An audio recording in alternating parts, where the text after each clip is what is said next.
The obelisk. The obelisk is the key.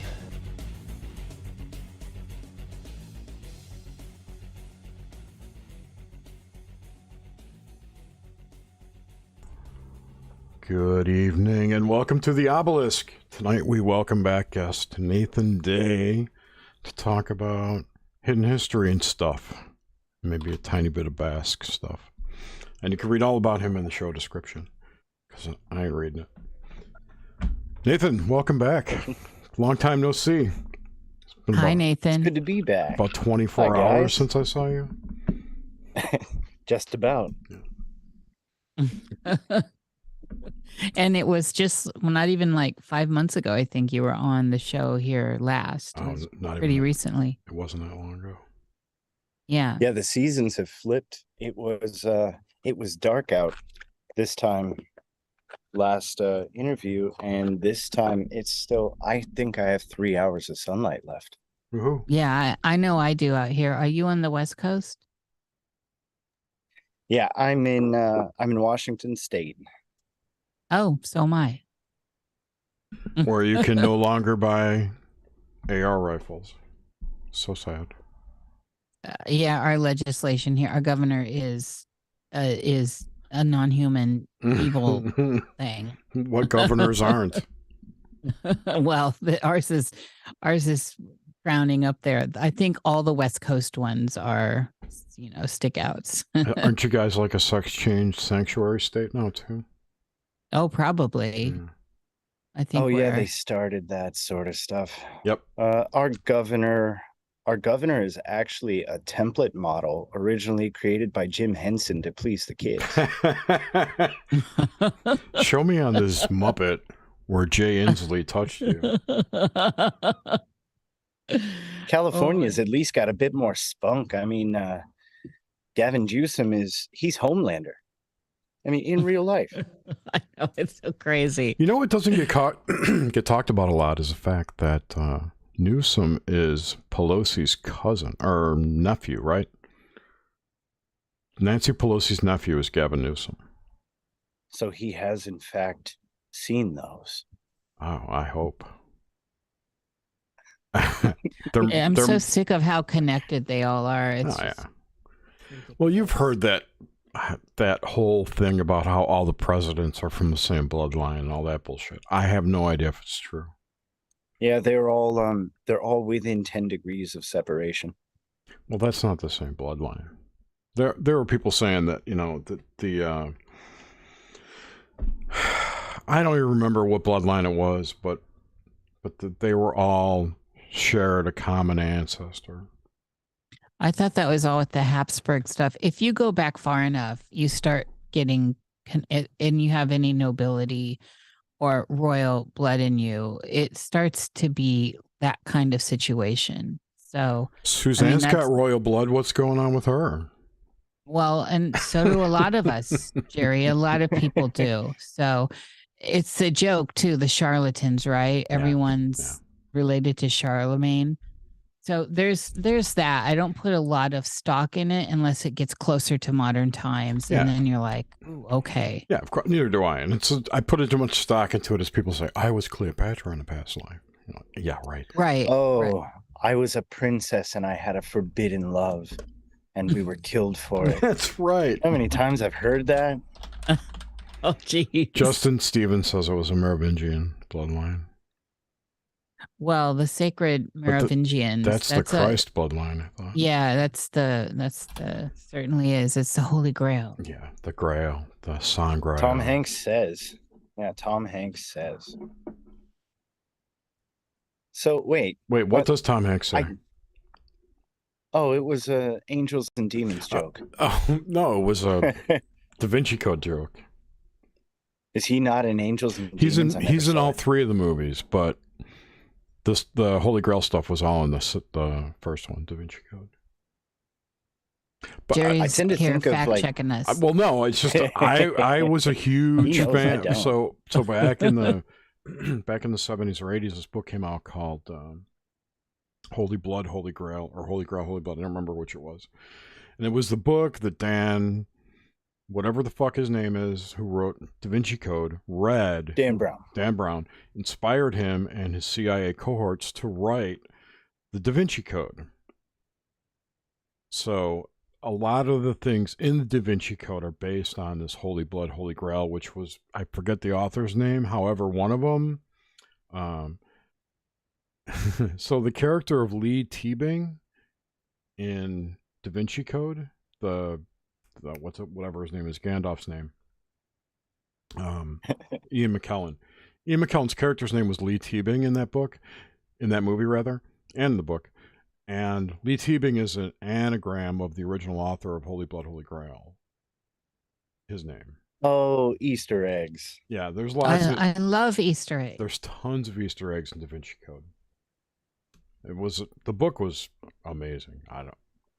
People poo-poo it, but I could not put that book down. It was like when you're reading a Harry Potter book, you just cannot stop reading it. It's like, oh my God, this book's so good. I love a page turner. tie-ins. That's a talent. Yeah, and that's a talent. I agree.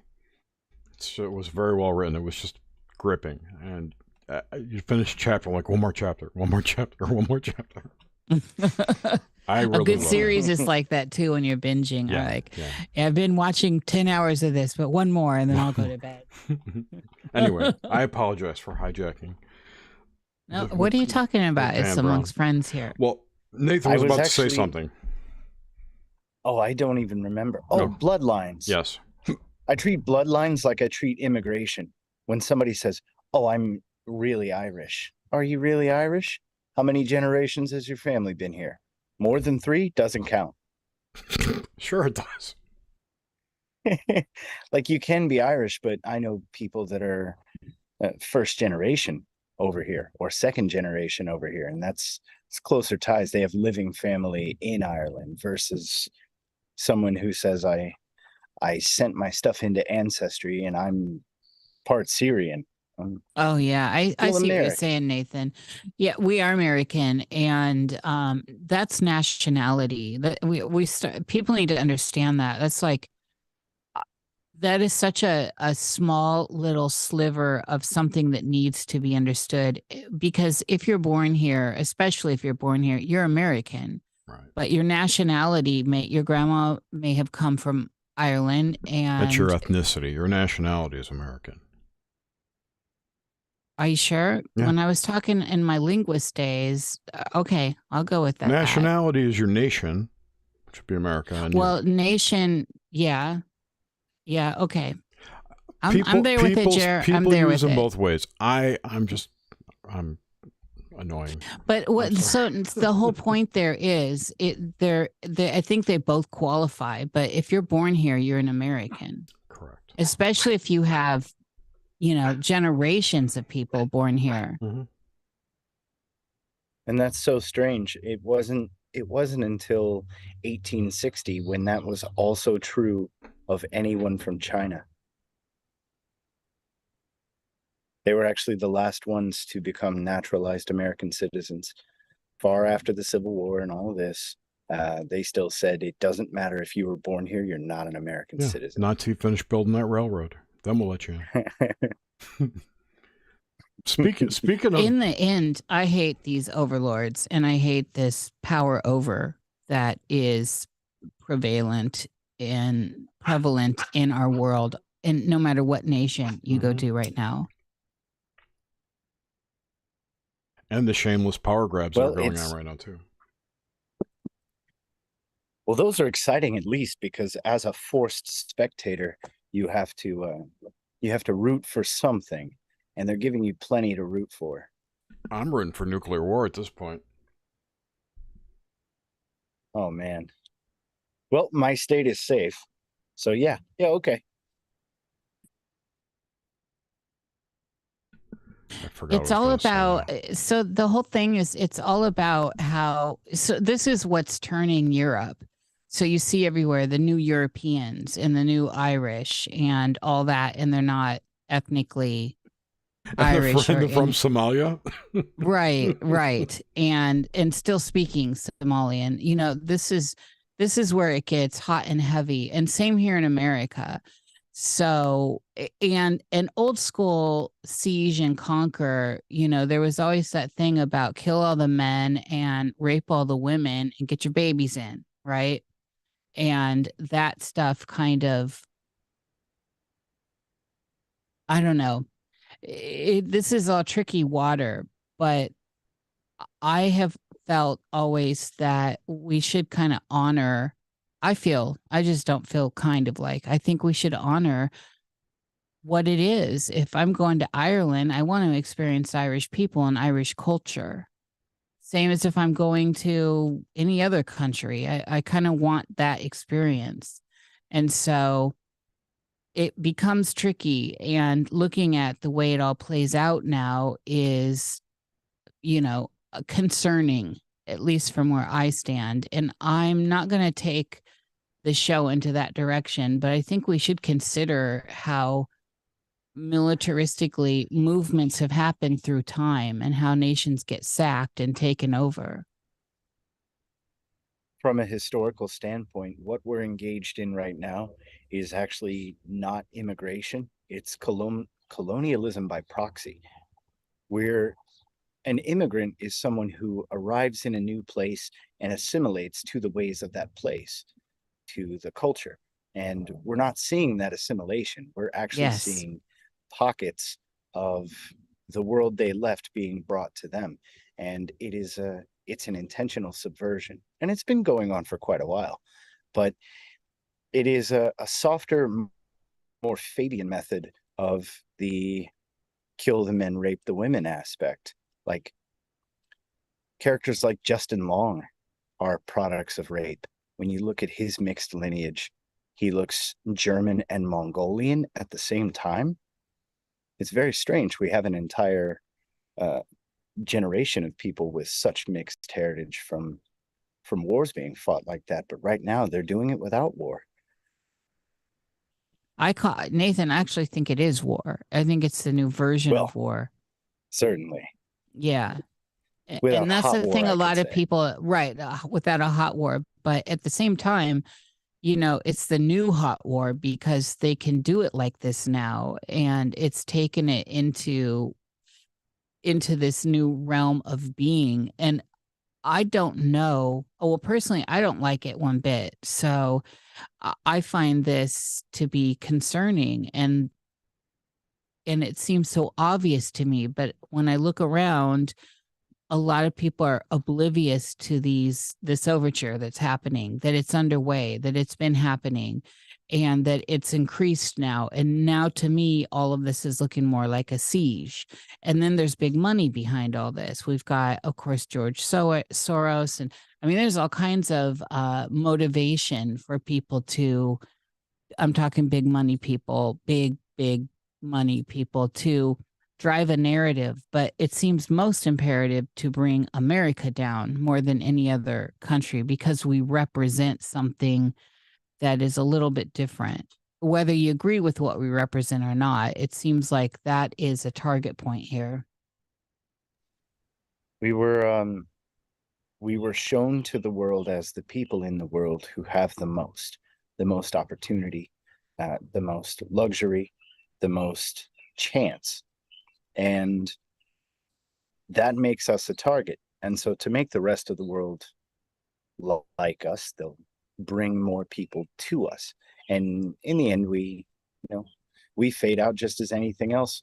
A slow demographic replacement can be seen in history in places like Rome, where the birth rates fall and they have to bring in outsiders just to keep the population up.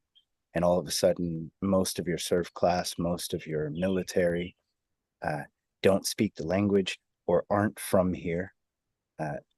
And in essence, a place becomes only the name or the facsimile of itself and not what it once was.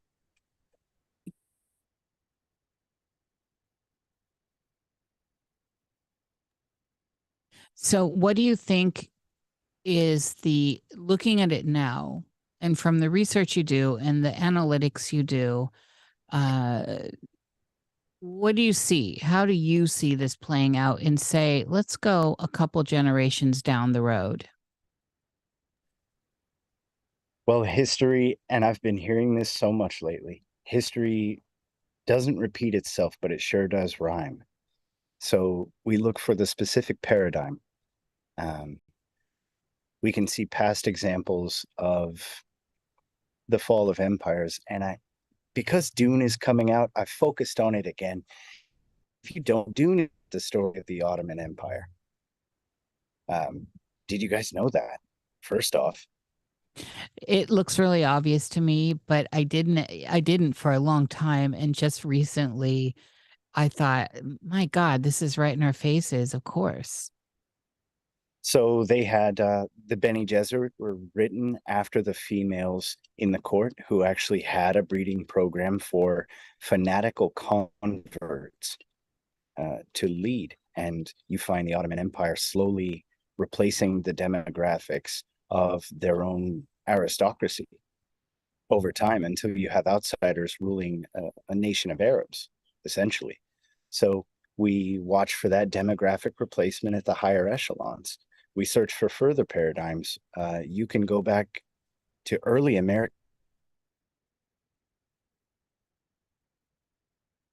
early history. You can look at the Baconian Rebellion and how the blacks and the Irish, they got together and they got down so hard that the ruling class in America had to divide them in order to keep themselves alive, creating the first enforcer class. Okay, Irish, you can join us. At least you have the same God as us. And so we have to watch for a new class that's going to be the ultra oppressed and the new enforcer class that's supposed to rise up against. And that new enforcer class will be like the Cheka that you see in 1910, right at the start of the Bolshevik Empire or the Bolshevik takeover. So, I mean, we're looking at similarities. All these things rhyme. So can we see that here? The whole point of history is to find what was before to see what will be. And so that's what I'm watching for now. I mean, can you name an enforcer class coming up right now inside of America? Bet you could. Oh, yeah. An enforcer class? Yes. Like, yeah, someone, I know what you mean. Brown shirts. brown shirts, the Cheka. Yeah. But just anybody set to keep the bulk of the population down. They pick the people who might be the most trouble, and they use another group of people to keep them in check, to subjugate them. We're talking like Antifa. As an example. We could be talking about the ultra woke left as a brutal enforcer class against moderate centrists. Yeah. Anything like that. American traditionalists, even. But Christians. Yeah, absolutely. I know exactly what you're talking about. And the only problem with that is that it only works for a little bit. And that group of people, that enforcer class, as you put it, is small compared to the people they're trying to control. And that pendulum swings back hard. So, I mean, it's bad. It's setting us up for something bad. It's a bad plan all around. Yeah. But to achieve a goal, the goal being a short-term goal, the method is completely viable. Oh, yeah. But we have to see how it plays out, where it goes. That's kind of my big, like the Summer of Love 2020, right? All of that, in my opinion, is all of that was done to provoke a response from Trump, which is exactly why he did nothing about it. It was, I'm no Trump fan or anything. I'm just putting this out there just from objective observation. The left constantly provoked him to try and get him to do something that they could point at and go, look, he's a fascist, or prove all the shit they've been saying about him.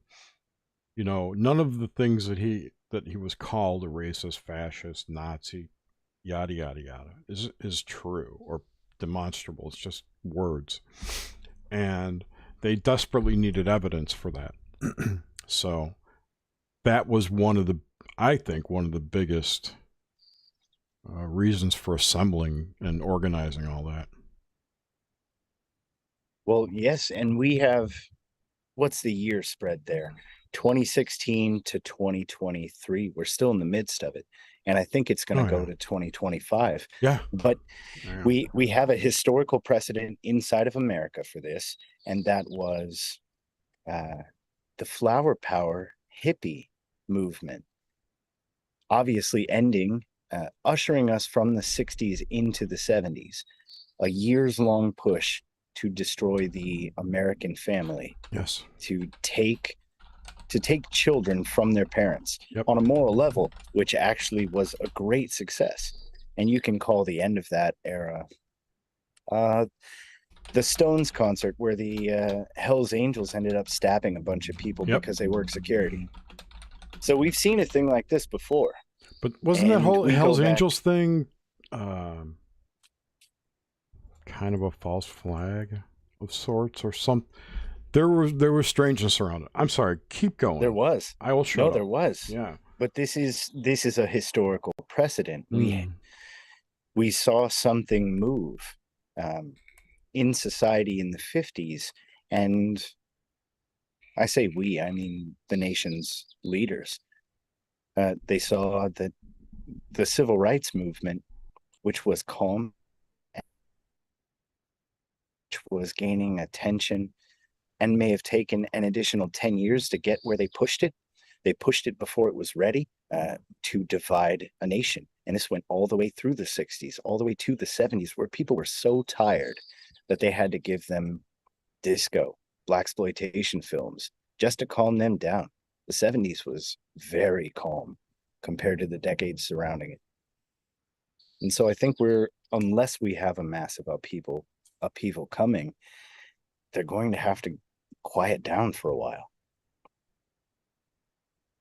Well, I personally think, looking at, and this is, using some of the other tools, the astrology that we're moving into here in July, especially, that kind of takes us back to 1792 with the certain placements of revolution and all that stuff's coming. I think we're not going to have I think it's going to get worse for some time before we get any kind of calm down. That's just what I see.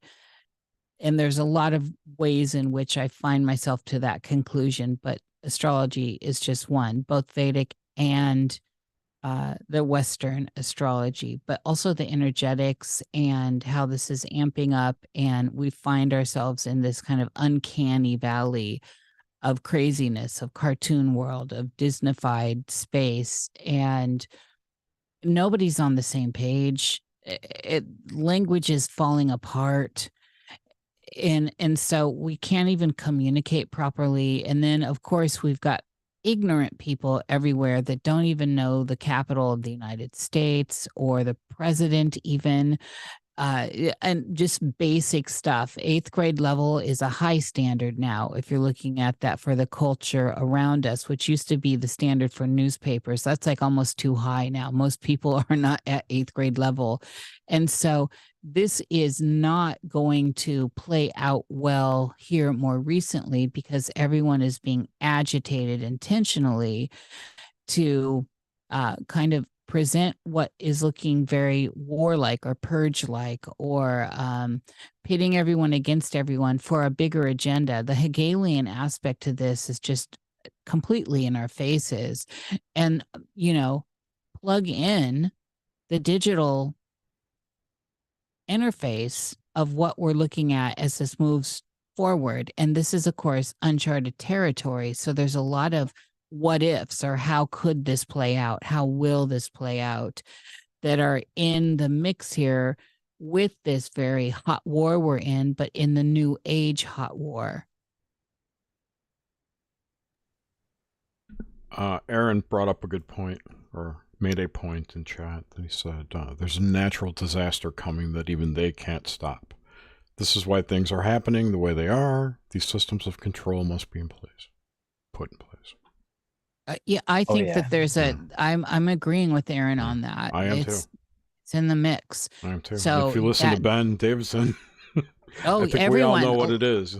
a lot of people. So I think Yeah. it's going to be a minute before we get disco again. Yeah.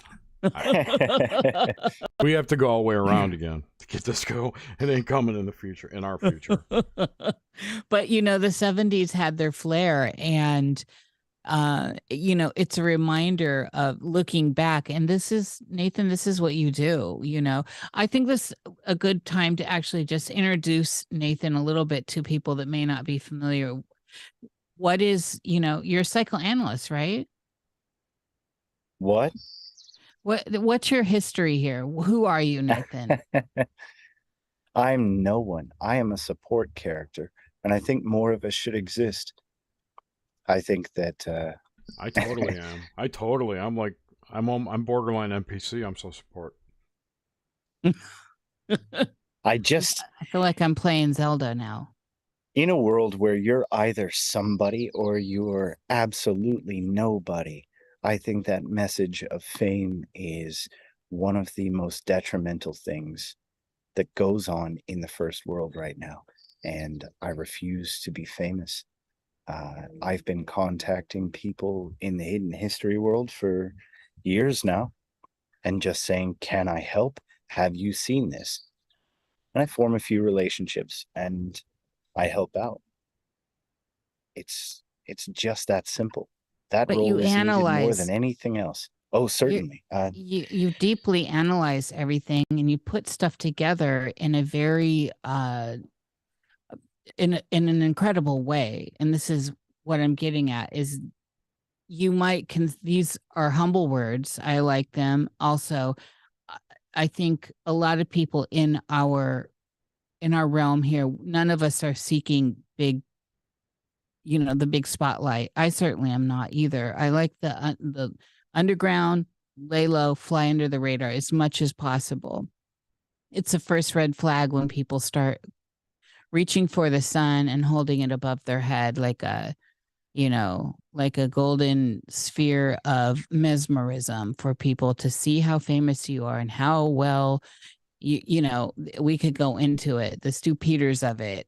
I could just start naming the names that make me the cringe names.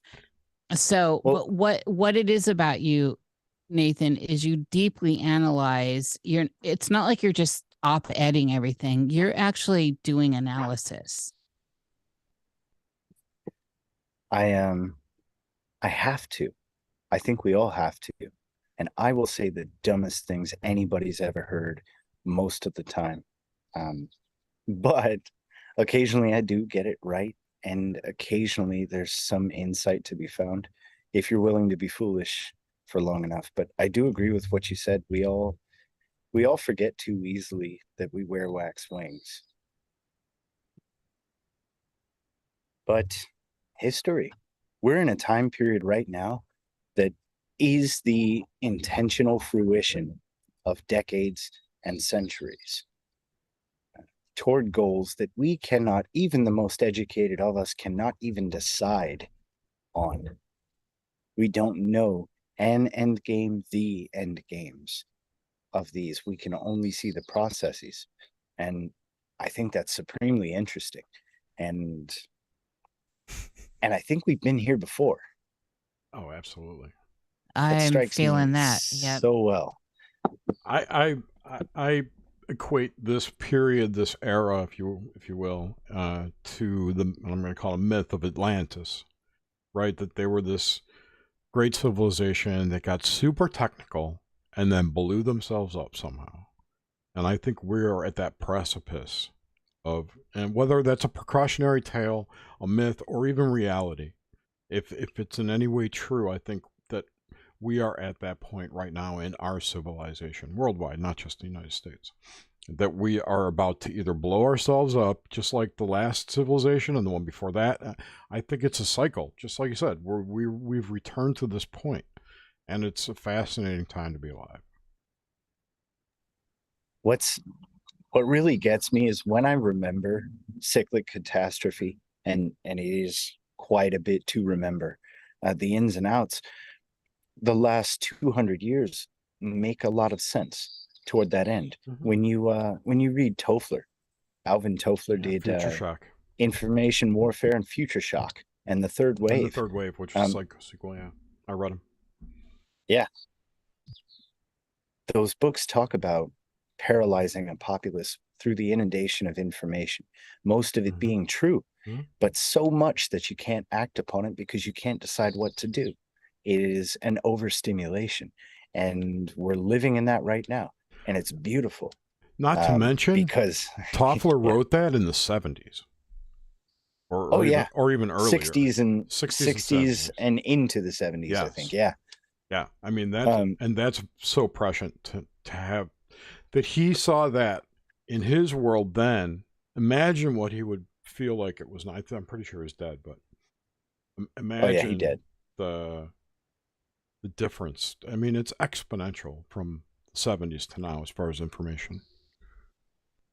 So what are we seeing today? We're not seeing minds like this, at least that I know of. We see a bunch of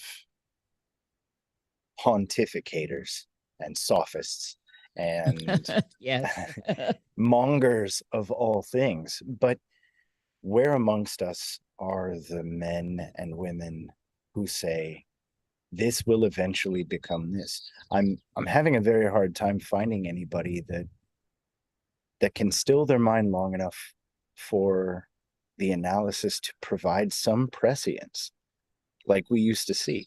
And that's tough. I think they're out there, but there's no money in it. Oh yeah. Hard to find or dead. But we're literally just watching each other analyze things in real time with no grand corollary. It's really frustrating. So to try to piece out what will be is the best I can do from what was. And this episode, for everybody listening, we were supposed to speak on the Basque people. Yes. And I was going to bring on a good friend, but at the last minute, something came up. He's unavailable. You'll soon be hearing a lot of information on the Basque histories. The myths, the religions, the secrets. We all know Ignatius Loyola, or at least the name. So there's your famous tie-in. There's your 6 degrees of Kevin Bacon. Not to mention the Basque people. Rhesus monkey negative blood. Prominent. Exactly. Prominent in the Basques. So he has an episode coming up on Crow, and I have to leave it at that, unfortunately. I don't want to spoil any of it for him, but if it is what I think it'll be, a lot of people in the next 6 months will be talking about Basque histories, and we'll see these folks come out of the woodwork once they realize that people want to know the information they have. So I'm really looking forward to that. It's been a while since I've heard something that I'm not also hearing in 10 other places in the same week. Yeah. And even worse, 2 weeks later, as news, as breaking. Oh my God, yeah. Oh my God, I hate that. Well, I'm definitely looking forward to that. And there's so much to be said about the Basque. And there's, talk about a bloodline. There's quite a bit of them here as well in the United States. And so all I'm saying is I'm excited and have tie-ins to all that myself. So I can't wait to see what unfolds. It sounds mysterious to me, Nathan. It is in-depth enough that we have to bring on a native Euskaran speaker. And that's proving the most difficult part of this, because you have to find someone who's aware of the things we are and has that niche ability.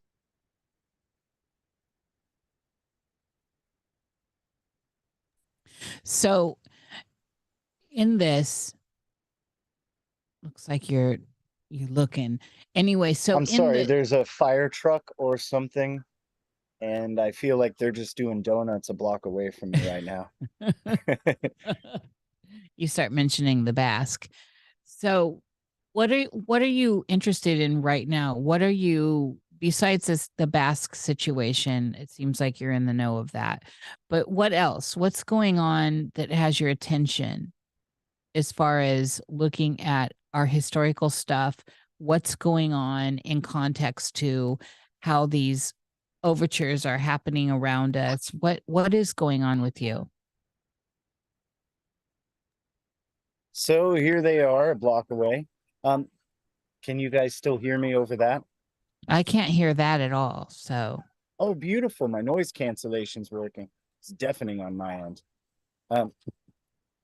First off, with the cyclic catastrophe, we're aware that a back to Africa is happening. Is that a parade? I'm sorry, guys. It is a parade. The police and the firemen. Okay. it's funny because it's That's literally over now. nothing's picking up. Really? Yeah. I heard one honk. Oh man, they're like, It's like really seriously, your they're like cancellation 40 thing is yards from working. me. Oh, that's beautiful. Okay. So there's an idea that I've had for a while that's been also shared by Ben Davidson, by Diamond, by Rex, all those guys, Adapt 2030, that Africa will be green again. And we know historically it has been before, dried up, and that's about to change again for the better. That is what I'm looking at now. I'm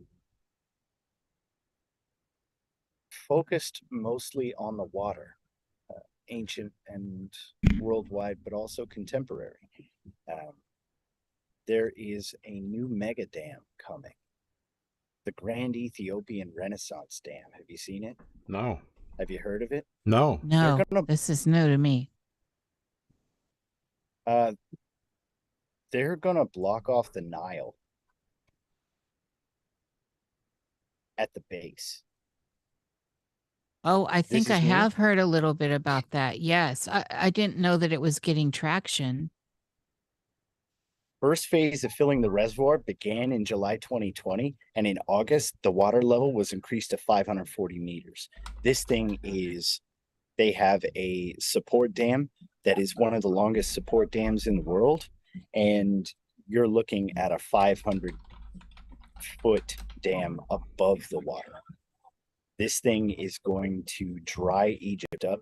It's going to be a choke point, and I would say in the next 10 years, a hotspot worldwide for geopolitics. And this is just a current world problem view of something that they know has happened in the past and will happen again. And this thing is so large, it actually dwarfs the Three Gorges Dam, which is the world's largest dam.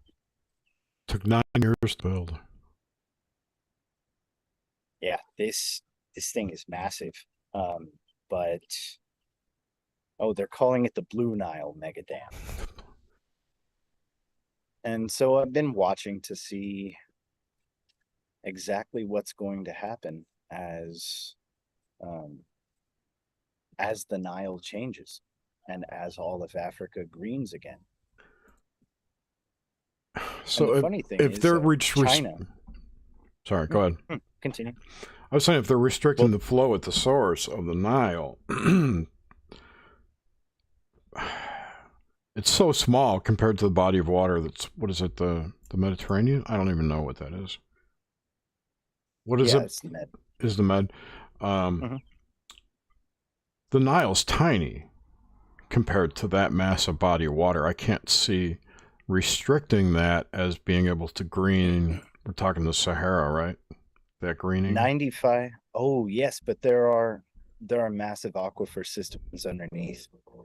The tapping of those and the upwelling of waters in the past is the reason that it used to be green. Not only that, but jet stream flow, atmospheric river flow. I think that was more the reason than aquifers drying up. Well, you guys are familiar with primary water, with this idea, yeah? And it could be actually the planet tilting too. Could have tilted if we live on Yeah. if we do live on a planet. Well, and if we're going toward cold phase again, we're looking at sea and ocean level rise. Yep. Because Yeah. water gains 6% mass as it freezes, and salt water gains, I think, 6.8%. So more ice equals higher water for that. But So, but not much. Not feet. I mean, 6% worldwide. We can already see ancient cities off of the coast of almost every piece of land in this world. Mm-hmm. And they're all beneath the water, and they all go about 400 feet down. Yeah. So we've already It's like seen new that, things are that ocean popping up. rise. Yeah. The stuff in Florida has been crazy to see starting to pop up off the coast. Oh yeah, and Florida is right now everyone's favorite talking point, thanks to Old World Florida, Dr. Longo. And I gotta say, he's got quite a few good points. Mm-hmm. Yeah. He's a bit wooey for the real science crowd, but people do tend to find his stuff useful, myself included. Where have I heard his name? Wooey usually Dr. means Longo. renegade. I think Carrington, whatever his name is, had him on. Kerrigan. He's been making the rounds everywhere. I'm looking. But he's the Old World Florida guy, right? Yeah, that's him. Okay, I know. That's where I knew it from. So following the water and looking at the ancient systems, you can't actually find a lot of this information anymore with a basic source. When you search irrigation and things like that, you can find contemporary things, but they only go back about 200 years BC, typically. When we look at Sri Lanka, near Sigiriya Rock, and they call it Lions Rock, there is irrigation there that's easily 5,000 years old that we rediscovered when Britain headed into those lands, and we've been using ever since. And like Petra actually had massive terracotta irrigation. The entire land was green off of, they pumped something like 12 billion gallons of water into Petra, just from cisterns on the hilltops throughout Jordan. And so I've had my eyes on the water lately. And 98% of Egypt's water comes from the Nile. So whereas it seems very small, this one instant, this one dam could change everything.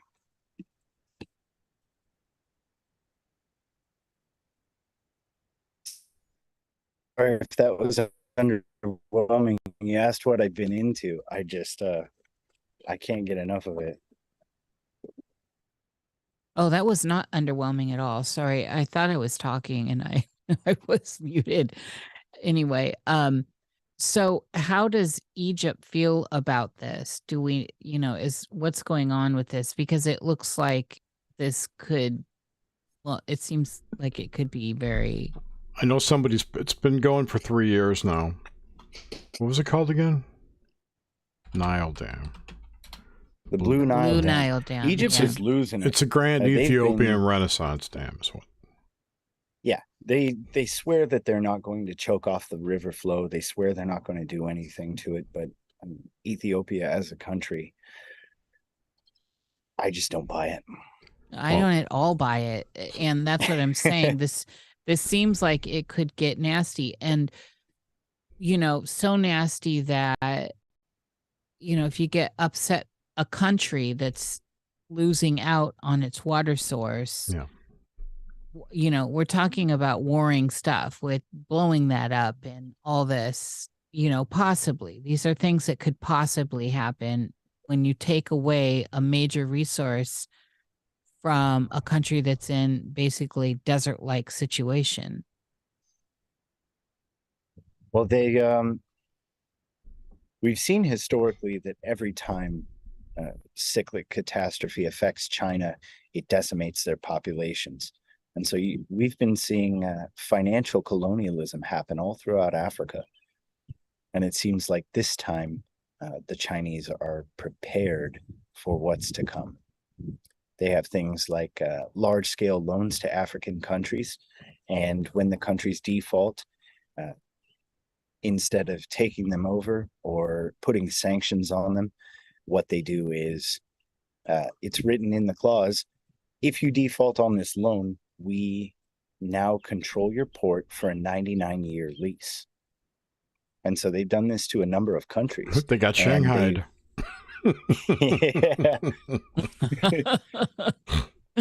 But How different is that with their contracts with the United States, though, and all the financed land and shit they have here? Oh, in Canada, even worse. Yeah. Even worse. That's the added value of being able to devalue your own currency until you can win a financial battle with another country. Yeah, which they've done, but I don't think China's in any position to, maybe for Africa, but not any other Western country. They wouldn't be able to make a move like that. No, and I don't think they would need to in America. It is striking that they own so much. Yeah. I mean, they basically own the ports of the west coast of America. Hawaii. All of Wisconsin, a good deal of Hawaii, Jamaica. Nobody talks about that. There are so many Chinese down there that speak patois, call themselves Jamaican. It's insane. Yeah, man. Where's my chop suey, man? The biggest cognitive dissonance I've had in the past year is watching a Chinese person speak in a Jamaican patois. It's wild. Strange. I have a really good flawless. I have a really good friend who's Korean, and he's from Tennessee. And when I first met him 20 some odd years ago, to hear him talk with this twang was just hilarious. And it was the first time I'd ever met that kind of cross ethnicity person. I don't even know what to call it. I don't even know what to call it. Someone who was not like Duganism. Someone who wasn't like a typical American looking person. You know, he was straight up Korean dude. You know, and he used to work in a Japanese steakhouse. He was one of the teppanyaki chefs. That was even funnier. Because he wasn't Japanese. Anyway, sorry. No, that's but yeah, I understand. China owns so much right now. And that is the battle. I mean, we're trying to sweep up everything we can before we have to hunker down. And but China owns so much of this. The thing is with China and the American dollar is they're so tied into the American dollar that I don't personally, I could be wrong here, and I'm definitely no expert at any of this, but none of us are.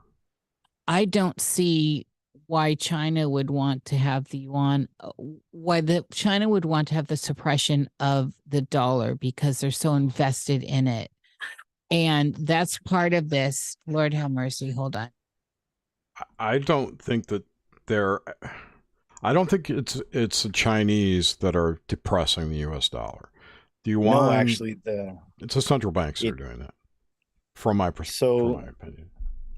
Yes, and getting away from the petrodollar. Yes. You have the CCP versus the wealthy Chinese, and the wealthy Chinese have to get out of China. That's the goal. But they can't bring their money with them because yuan cannot be exported. Exactly. And so they need other markets. And now if they could spend their money outside or liquidate their assets, they would. And so families come over here with holdings that they have. And it's just a great wealth shuffle. It is. But the majority of their holdings are in the dollars, I've understood it, and everyone thinking that the American dollar is going to fall away and putting China in the mix.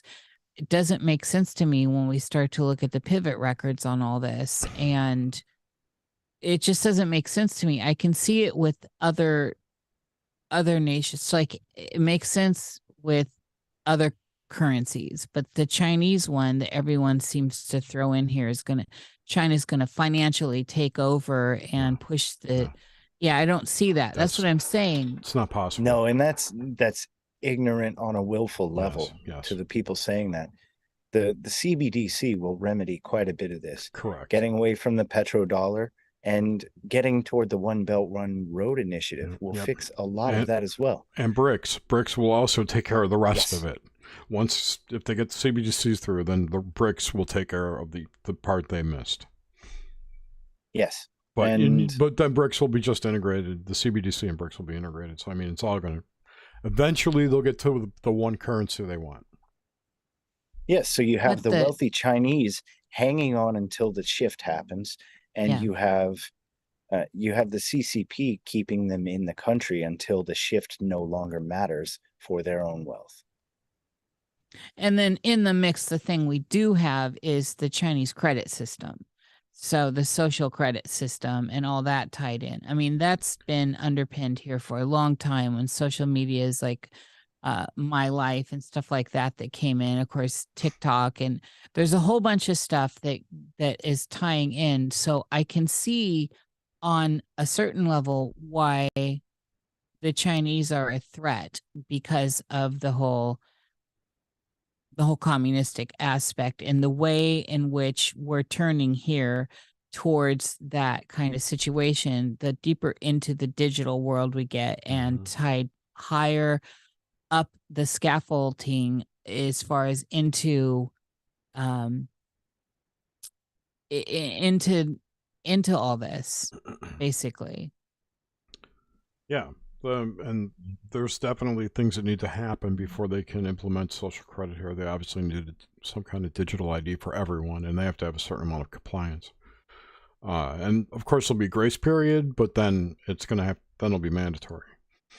So, but once they have digital IDs, they can go to CBDC. I mean, it all kind of snowballs after that. They just need to get that first step going. And this is what makes me think that the balkanization of America is more likely than a unified America coming into the next stage of the world. We have governors going outside of America to pass laws for their states in America. We have states like Iowa following UN declarations to sign Holocaust memorial bills and anti-Semitism laws. Florida too. Yes. So we have extra national interests operating at the state level because, in my opinion, eventually the state level is what's going to matter, which is a large backfire for the states' rights guys. They'll get what they want, but what they want won't be what they get. If that made any sense, because everyone running the states in the next 10 years or so will be ruled by money from special interests abroad. But how different is that from the federal government right now? Well, the difference is that the states can go against the federal government now. And with the abolishment of a federal government in lieu of, let's say, a UN peacekeeping force, then the states' rights will be fully balkanized. When everybody finally starts chanting for states' rights. Yeah. Nope. So over in our neck of the woods in Oregon, so, just a little south of us, well, Oregon's doing, they're trying to break away. Yeah. Oregon. And that'll pass too, I thought. Well, so that's why I'm asking Nathan, because over here where we are, it's a talk. I see it all the time in my emails that I follow from the different governmental institutes, because I've got my eye on all this. And so, also Washington, which is not proposing this, at least that I've seen, Eastern Washington is so different from Western Washington. And I mean, it's night and day, just like in Oregon. So Nathan, how do you think this is going to play out as all this kind of restructuring's going on? there's a movement like this in Oregon called the Greater Idaho Movement, which aims to take the Scablands, the Badlands, Hell's Canyon area, the entire Snake, and make it a part of Idaho. Idaho doesn't want it, but Eastern Oregon wants it. And the same thing's happening up in Washington, but that's just going to be a further breakup. In my opinion, yes. Do you know how many nations are in Europe? They're doing fine. The only thing is, if interstitial travel becomes difficult or even impossible thanks to balkanization, we're going to run into a major problem, and that's going to be getting together. And if we can't get together, we can't defend ourselves from anything. Isolation and subjugation have always been the goals. And we've seen that in the past 5 years. But we've seen this time and time again where we foster dissolution of existing systems. And Hegel had this in mind. With his dialectic, everyone says, there's a problem, here's a solution, because they really want this. But people don't say that the people engaged in enacting the Hegelian dialectic have created all three. They've created the problem and the reaction, fostered both for the solution. The synthesis was always the goal. The problem, the thesis, the antithesis never existed before. I think we're seeing that now with the whole man-made climate change agenda. Yes, and it's been 50, on the 60 books years. for decades. Yep.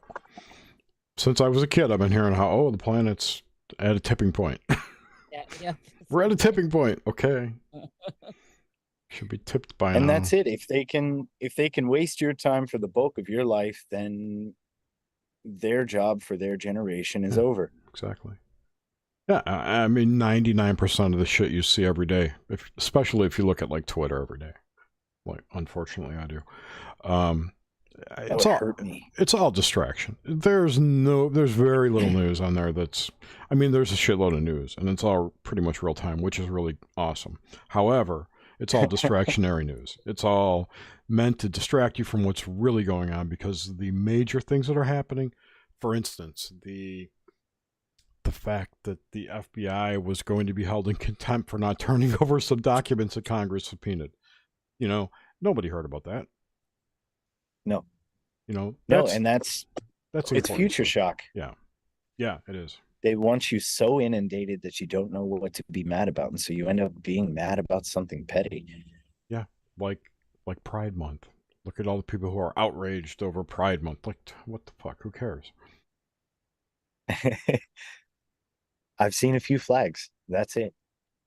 No, the most I've seen. Sorry. Most Pride Month stuff I've seen has been in marketing information from corporations. It's not personal. I haven't seen like anything but businesses and bigger businesses and stuff advertising the fact that they are now celebrating Pride. I have not seen like individuals who were, which is also telling. It's a giant marketing ploy. But anyway, sorry, go ahead. I'll shut up. No, it is a marketing ploy.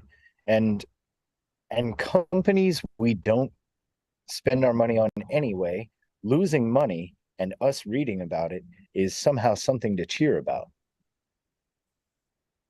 I mean, we may take some things off of some shelves or some things out of some stores, but it doesn't stop the money behind the scenes going to nonprofits or NGOs or foreign entities for those very agendas abroad. Right. And I just thought of this too, back to my point about distraction.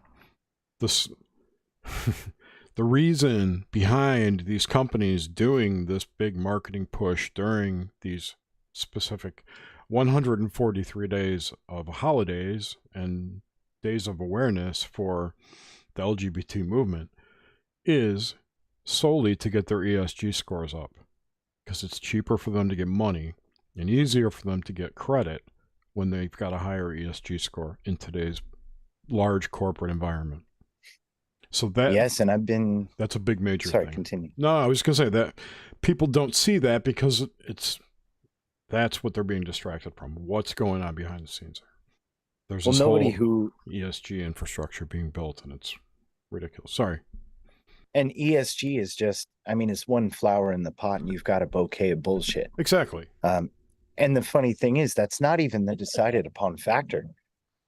ESG is just one road that we might travel, and we are finding large corporations the world over who are actually abandoning ESG goals Yes. and guidelines because it's causing them to tank. Yes. Which is wonderful. Yeah. So what will take its place? I mean, you've read Patrick Wood? No. Authoritarian Sociopathy and Technocracy Rising. No, I He haven't covers read Okay, you can read it with your ears. It's on Audible. There's actually a surprising amount of good books on Audible, such as Technocracy Rising. He covers smart cities, which we call 15-minute cities now. It doesn't matter what the name is. I think 15 Those have been minutes around is, since the 40s. Yes, And they were disproven in the early 50s when they did not work. They talked about ESG goals, the 17 sustainable goals, and how they were failing almost as soon as they were made. But there's enough money and enough agenda push behind them that the needs are met. Yeah, and then as far as ESG being a smaller part of a larger pie, it's all part of the whole Agenda 2030, which is just the globalist plan of where they want to go. And it's just one tentacle of that agenda. I would love it if more people were concerned about why John Kerry went to Antarctica in 2016. And the Pope. I would love for those. Yes. Yeah. Yeah. The Russian and the Pope. Eastern Orthodox Church. Yeah. I would love for somebody to bring a clay ball here to Washington State from those shores so we could crack it open and do some soil tests. I wish that those were the things we could talk about. Well, what about but the instead idea? we're stuck. Yeah, but in the face of all this, like, I guess one country against another, these weird bullshit proxy wars that are going on. The world comes together in Antarctica, in whatever the space station is, and locking us all down. These warring countries seem to be just quite able to get on when it comes to all this the big real stuff. And then it falls, it denigrates down to, you've got this country against that country. They can't talk. The theater of it, and people are fooled by this. We all search for what's wrong, and we all get distracted along the way, and we think this is the biggest thing right now, and then we forget that we thought this was the biggest thing right now. And there's too much. I mean, literally too much for any one person anywhere.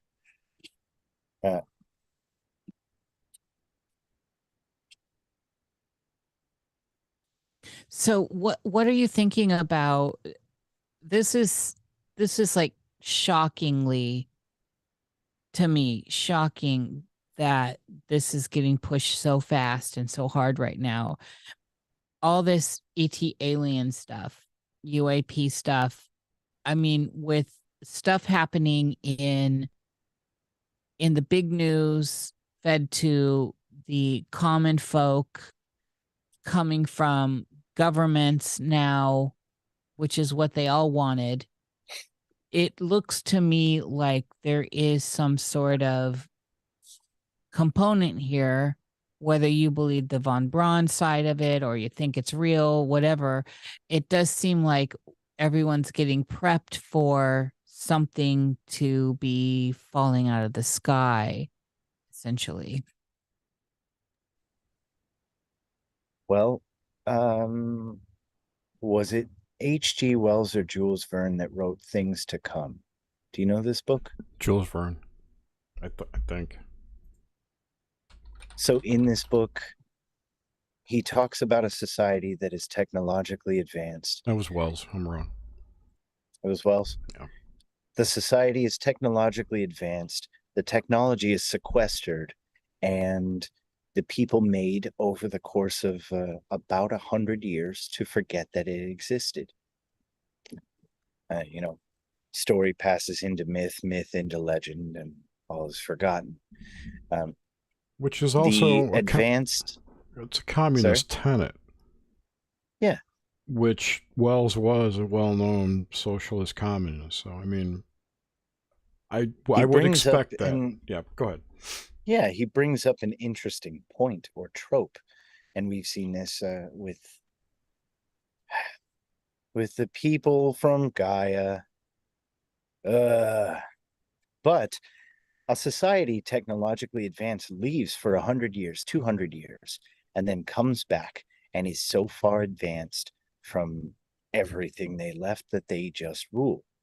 Is that not the Anunnaki story or any other story? Which means if it could happen, which means if it may be happening right now, that it's happened before. And so all this alien, blue beam, majestic SP-12, all of this garbage has been fed to us, slow fed to us, and fed to us after the creation of the OSS, and all from government sources. And I can't buy it. I can't do it. Yeah, but you And- not buying it and you not doing it you don't reflect the masses of people that are. No. And that's the thing. And this is what I'm talking about, which seems to me, and a lot of people, like, they're really going to, it looks like they're really going to try and play this. Oh, yeah. And we call it hidden history when we really should call it forgotten history. There's a ton of things like that people just forget because they're not exposed to it for so long. I think a lot of people will buy it or be excited about it. And somebody just made this joke. I think it was on New World Next Week. It was 20 years ago. Conspiracy theorists were talking about aliens. And now that aliens are here, conspiracy theorists are saying it's fake. Yeah, that's a very interesting and hilarious turn of events. We started to see Travis Walton switch from its it's interdimensional, yes, and all that. Yes. So a lot of the stories that were like, it was hardcore in our realm, outer space kind of stuff too. It's interdimensional, and which I actually can pull up to. I was always able to pull up to that because, as Jerry said, everything's demons. Yeah, but everything. Yeah. For real. Seriously. And that is something I can pull up to. This idea that something is coming from whatever space is, because we can't agree on what it is. And right now, everything they show us to make us think space is something real doesn't pan out. And especially the more where we are now, and we start looking back at the stuff they were showing us, our parents and stuff, and us in our childhood, it's so laughable. It's unbelievably crude. It's worse than Pac-Man. I mean, it's so bad. Yeah. The graphics that and people still buy it because they double down. They don't want to think they've been fooled. They don't want to think the people in charge are doing this kind of charade. And here we are. It's worse than that, because those two thoughts don't even come across their mind. They're so convinced it's real that the thought, they never question it. There's no questioning. And, that's just not just for NASA and space, but across the board for everything. I wanted to bring up one thing. There's a video. I think it was the very first, what they claimed was the very first filmed spacewalk. It was, I think, the Mercury program. And it's a joke. It's stop motion animation. It's obvious. You could see it today. But the thing that gives it away, if you watch it, the guy gets out of the capsule, and then his tube, his breathing tube or whatever, tether, is floating around, and and the narrator's going, look, it's floating. Like, oh my God, it's in zero gravity. So then, anyway, the guy goes about 20 feet away from the capsule and then turns his head. His suit stays forward, but his head turns to the left, and he gives a salute to the camera. Those initial suits in the Mercury program, the head was fixed. The helmet was fixed. It did not move. I don't even think the helmets move today on the space helmets. You can move your head inside, but the helmet itself does not twist like that. And You're starting to sound like a conspiracy theorist. I'm starting to sound like Bart Sorrell. I love Bart. Bart's awesome. But no, Bart is honestly, awesome. if you watch that today, you watch that Mercury, I'll find the video and post it in chat. But it's so amazingly fake. And you watch it, and then when you know that the helmets are fixed and they can't turn their head, and he like turns and salutes the camera, it's like, oh my God. And it's like a million things like that, Jerry. It's all these little things, but that, like, all of them that are that good. It's like, this is not possible because of this, and on and on and on. And still people are doubling down on this. Yeah. They look at you like you're batshit crazy still for questioning this narrative. I equate it to, like, if you watch a graphics high visual effects movie from like the 70s and 80s today, you're like, oh my God, it's so obvious. But back when you first saw it, it was amazing, you know. And some of the sci-fi movies that are out today with special effects, I can't think of one, but you know, today it looks fantastic and you can't tell it from reality. Imagine how entertainment's going to be in 20 years, 30 years from now, you know. Remember when Transformers first came out? Yeah. All those moving parts. Yeah. No, I think with the alien thing, the closest I could get to it is the Vril Society, which I do believe has way more credence than many of the others. Bringing something in. What was the, I cannot remember the name of the man from AM Coast to Coast. George Art Bell? Called in. Nori. The guy that called in. Art Bell. Yeah. The guy that called in, he said they're extra dimensional beings that an earlier precursor of the space program made contact with. They are not what they claim to be. They've infiltrated a lot of the aspects of the military establishment, particularly the Area 51. And he goes on to talk about there's a lot of safe areas that they'll move the population to. They want those major population centers wiped out so that the few that are left will be more easily controllable. I don't think that was an actor. I don't think that was him calling in. I really do think that that was a bit of a revelation of the method. Yep, I'm with you. Yeah, and I'm still with you on that, because you saw how they tried to debunk that years later. And it to me, it was one of the most prescient experiences on Coast to Coast with Art Bell.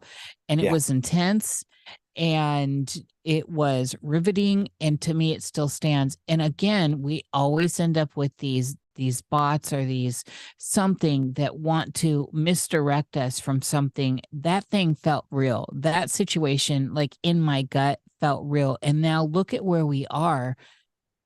As you're saying, we are herded into population centers. Yes. Just and like what is said. He talking about? Extra dimensional beings?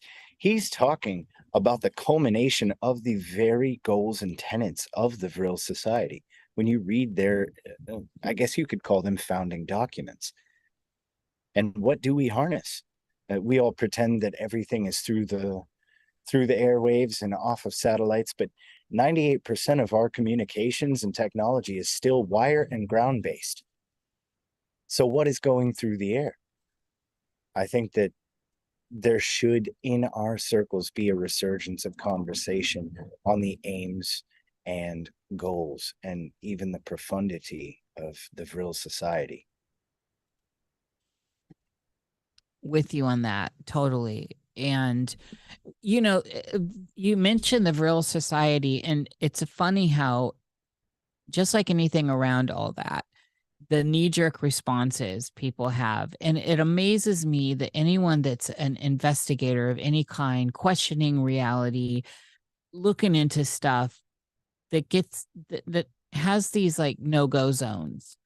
And the Vril Society and the Thule and all this is like a no-go zone. It's like it's so far out for them, and yet this whole idea. So Nathan, what I'm saying here is, in the last couple years, a lot of people, and we just mentioned this earlier, are showing their true colors with what they're talking about. And so, all the ones that have flipped their script, really now the idea of people that were in this for the money, were in this for the money and not for the actual journey of the knowledge.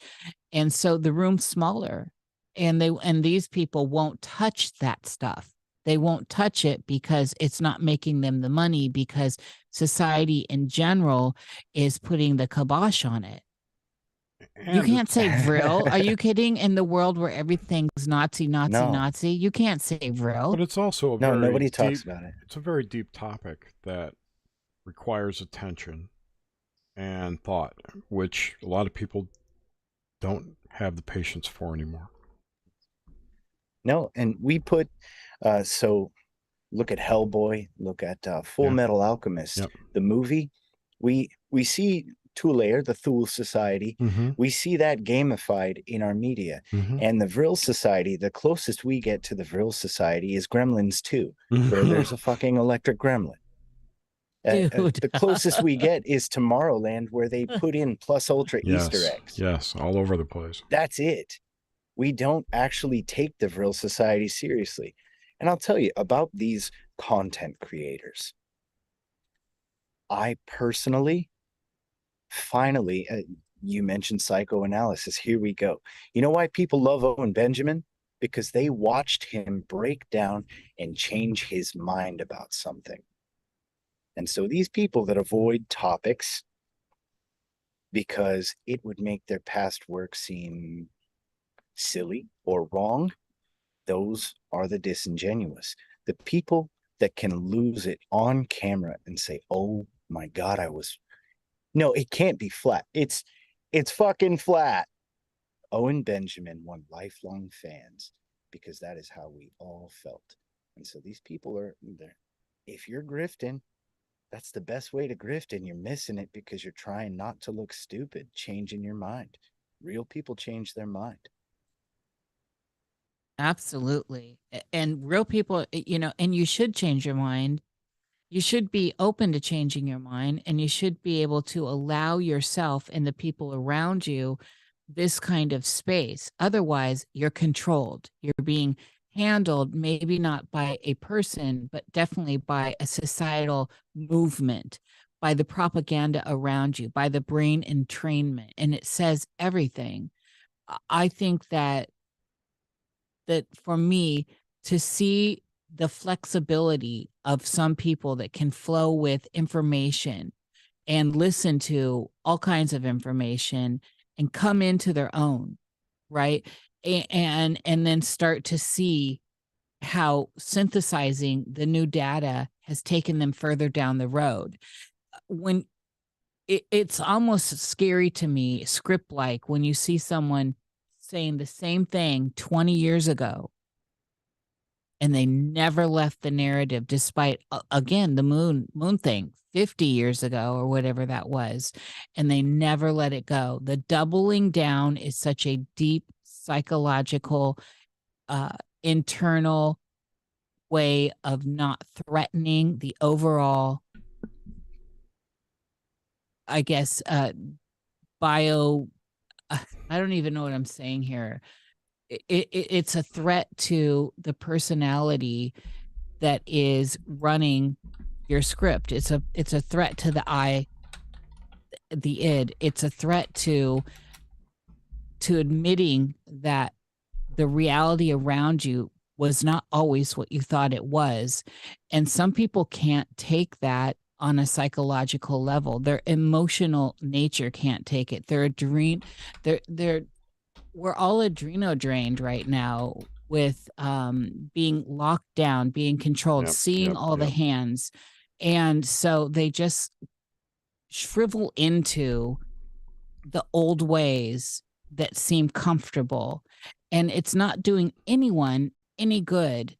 And now with the canceling of information that you can't even question, it's becoming scary. And what we were talking about in this whole show of where we're going, what's going on, Hegel has really laid out that the template for where we are. But a lot of us, I don't know what the numbers are, a lot of us are still able to find this plasticity. I can't speak tonight. I'm having so much trouble. I'm trying to speak. Good. I'm trying to speak fast because I've got puppies in the house, but so I'm speaking fast and muting. But it's disturbing to me the amount of people that are caving and the amount of people that follow or listen or in those audiences that are allowing that to perpetuate, that are staying with those narratives, because the person that they're looking up to and getting their information is not coming loose to the new information. They're doubling down. So everyone's doubling down. Let me throw some woo in there real quick. I think one of the reasons behind that is, let's look at the moon landing, for instance. And over time, that belief in it has waned. We're probably at like 50-50 right now. The people, back then it was 100%. The belief in that and the promulgation of its existence, anniversaries and, astronauts dying and whatnot, all of the remembrance of that provides energy to that event. So whatever ritual that was, and this is on an energetic level, I don't know how this is actually being used by the Elites themselves, but the energy that ties us to that time period energetically. So until enough people bail on that belief, in my mind, keeps that energy flow going, and until that energy flow has been cut, whatever that event brought into our reality will slowly fade away. And that's why I think there's so much stuff going on with, we're going to Mars, we're going to go to the moon, the whole Artemis program, all the promises, space hotel. How many times have you heard about a hotel on the fucking moon? And, it's coming in 2 years, and it's coming every 2 years. You hear about it. There's going to be a hotel on the moon by 2025. But, last time it was 2023 and then 2021 before. You know what I'm saying? They keep spinning that plate. Yeah. To keep that connection back to that energetic point in history. That's all I want. Yeah, thank you, Jerry. Thank you. I think I needed that help. I really did. Struggling tonight. But that's it. And it's at some point, here, I guess here's my question, because we see these loops, we see the retrocausality, we see the looping. It's easy to check back 20 years, 100 years and look at the cycles. Are there enough of us that are going to be able to say no when this crackdown because the crackdown's happening. It's happening right now. We're in water that's about to hit boil point, I believe. Are they going to be able to have this great fascist one world situation that is unfolding? Because it's unfolding. Whether we like it or not, it's happening. It's so difficult. I think that as soon as information becomes established, it becomes dogma. And I think that when dogma takes root in a society, that everyone rejoices in turning off their brains, because we all love to pick a team. And I think once the sides are chosen, then it'll be an all-out war between us ideologically. But is the plan even that long? Is the plan for the next 20 years? Is the plan for the next 100? Is it really to unite the world under the thumb of a small group or a single or in service to the arcanate. I mean, there's too much to consider to have a single answer to it. But I think we do fall in cycles of dogma, and people, Egypt, that's what I was going to say. Egypt is the way it is because no one involved in its history could ever say, I was wrong about a thing 20 years ago. And I think you can look at the cases of Egypt, their corrupt government, Egyptologists in general, and you can see that this template for dogmatic belief, for the inability to change one's mind, has led to such a red team, blue team on this idea. And we see this mirrored everywhere. The moon, did you know, and this is a bit of hidden history, it should just be called forgotten history. Did you know that at least half of the population didn't believe we landed on the moon the year we landed on the moon? They fought it for years. It was in local newspapers. There were entire movements. But you know what? The people who controlled the radio and the television, the printing presses, they spoke with one voice. And now today, we think that it fooled everyone. And back then, it only fooled the young. And so this is happening now. The only way I could possibly see to combat this is for each of us to do something that almost no one does anymore, and to write your own histories. Keep a journal. Every single person, every one of us at least, keep a journal. Because guaranteed the things that happened 50 years ago probably happen more like they're happening now, with the bulk of the thinking population at war with the dogmatic hordes. And whatever you do, make it immutable. Certainly. This was, I think, the fallacy of like Wikipedia. Everyone thought this was going to be some great central repository of truth, the source of truth. And it, as everyone can see, it's been hijacked by a political party or group or whatever. It's very left wing.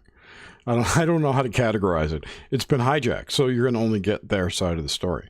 You're not going to get both sides. And if for instance, Wikipedia had been built on a blockchain where you could see how it was changed, it's immutable, that you can go back and look at it and say, oh, this is what originally happened. And that's what, if you're going to keep some kind of journal, definitely.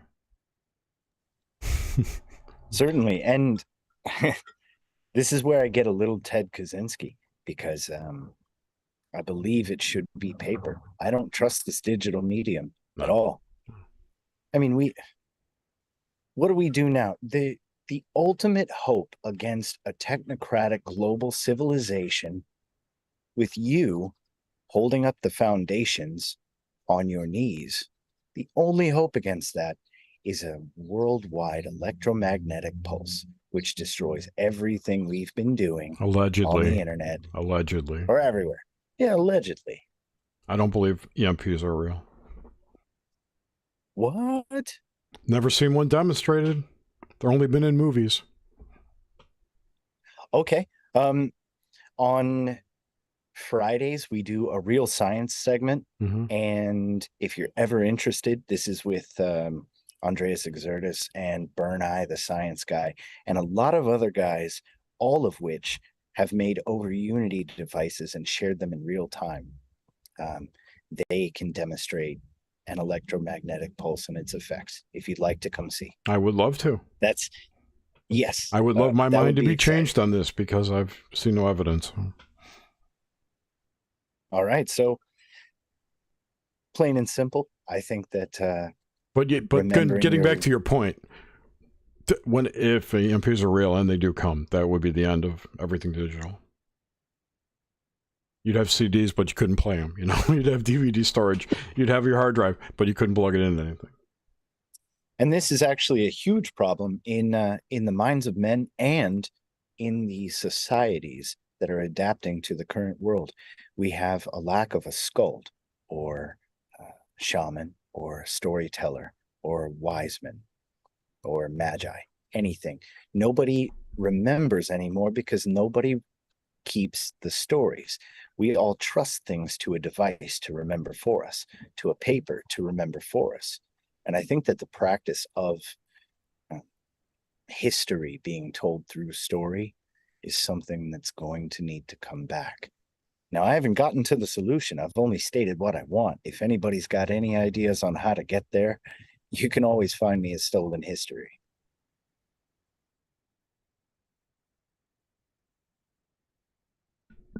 I got a question from Oswald. I have 2 questions from Oswald. Okay. Ask you about the 33rd parallel in relation to anything we have discussed.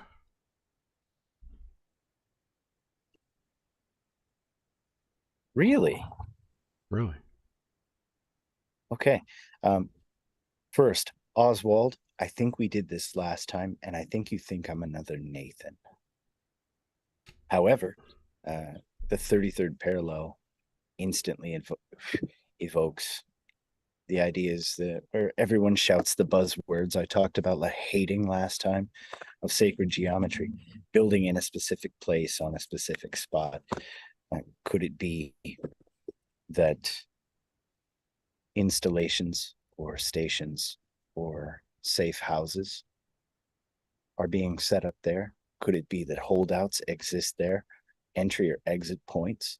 If at any time cyclic catastrophe does come to fruition in our lifetimes, it might be beneficial for us to know what's going on in those locales. It's probably an ignorant answer, but I think he thinks I'm another Nathan. He knows exactly who you are. He's in the I chat. thought he did. He's in the chats on Tuesdays. He knows who you are. Yeah, the JFK's one too. I was saying in chat that for whatever reason, when I hear 33rd parallel, my mind goes to Disneyland right away. Because I'm pretty sure Disneyland's like built on 33rd parallel, and there's a 33 club at Disneyland. Mm-hmm. It's all kind of weird. Wait, is that land or world? Land. Really? I will have to you know research. What's under there? Tunnels of children? I don't know. I mean, children, that's like shipping the money through there, sure. So there's like a whole city on the 33rd parallel, there's more than one linear particle accelerator underneath there. Stanford's got one of the biggest ones in the world. Wait, there's a particle accelerator under Disneyland? Not under Disneyland. Okay. Near. Yeah. So I think that something or other. La Mahadra. I can't think of the name of it. But I know what you're talking about. Yeah, there's tons of particle accelerators all over the United States. There's like 100 or so. There are 3,000, approximately 3,000 in the world, and 1,000 of them are in America. Yeah. Like there's one at Fermilab up in Chicago that was near me when I lived up there. Los Alamos has one, I swear, even though they say they don't. If you're doing plasma physics with Peratt, no way you don't have one. Right. And you got to wonder, is cracking atoms the real purpose of those things? Let me ask this other question if we can delve into that. He wants to know if you know anything about the order of the 9 angles. Nothing whatsoever. Me neither. Hold on a second. That's a standard question from Oswald these days. Okay, well, I'll know. Well, I think I remember that from last time. And I thought that he thought I was a different Nathan for a minute. It's not ringing a bell.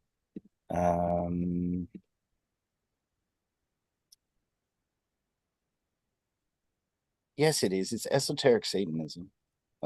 No, I don't know anything specific though. No. All right. Yeah, Suzanne was saying I probably think about Disneyland in 33 because of Bosley, because Walter Bosley. It's very possible. Oh, Walter Bosley. I like Walter. You know, Don't be dissing him. No, I had a lot of fun with him. Yeah. Flavortown and I, along with a few others from the old crew, we all busted in on his very first glimpse of the hidden history and Tartaria angle a few years ago. I remember that. That's how I met him. Yeah. And what was it? I think it was Fendap that was like, I need to message you privately about this, guys. Like, come on. I'm not wearing a CIA hat. Chill out. Not yet. Never. You can never leave that gang. Oswald said he's never thought you were a different Nathan. So. Oh, okay. Thank goodness. I agree with you though on you can never leave that gang. And it's funny because last night I fell asleep towards the end, but the what is it? Reality, that show, Jerry, you had it for me. On the movie, the document on that reality woman named Reality. I had no all I know is it's a show on HBO called Reality. Yeah, I think it's just a movie. Yeah, but I mean I haven't watched it or anything. Yeah, and actually it's done really well. It's super creepy and gross, the whole FBI thing.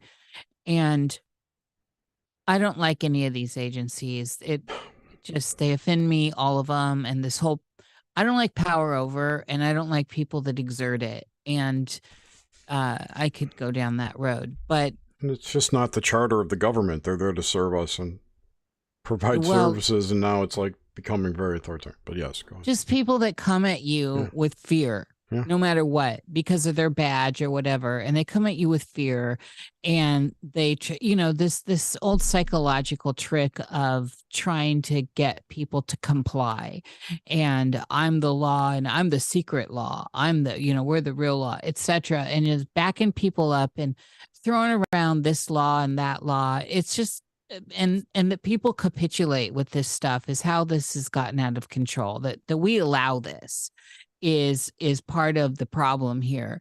These are just dudes or women and dudettes. It's so ridiculous. But that movie was good and was creepy.